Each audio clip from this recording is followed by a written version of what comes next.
US President Donald Trump has called on House Republicans to vote to release files related to convicted sex offender Jeffrey Epstein, in a sharp reversal of his previous stance. The House is set to vote on a petition demanding the release of files tomorrow. Trump has denied knowing about Epstein's abuse of underage girls and women.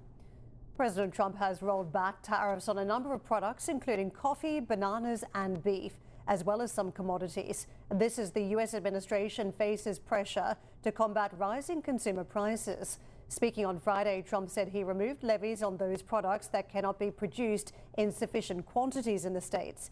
He added that he did not foresee additional tariff removals on other products. I don't think it'll be necessary. We just had a little bit of a rollback on some foods, like coffee, as an example, where the prices of coffee were a little bit high. Now they'll be on the low side in a very short period of time. We're very good at this. U.S. Trade Representative Jameson Greer says trade remained a, quote, flashpoint in Washington's ties with the EU. In an interview with the Financial Times, Greer said that EU tariffs on American exports were still too high, despite the agreement struck earlier in July, and that the bloc was slow to cut levies. Greer's comments came ahead of planned negotiations with EU Commissioner for Trade, Maros Šefčovič, that is set to take place next week.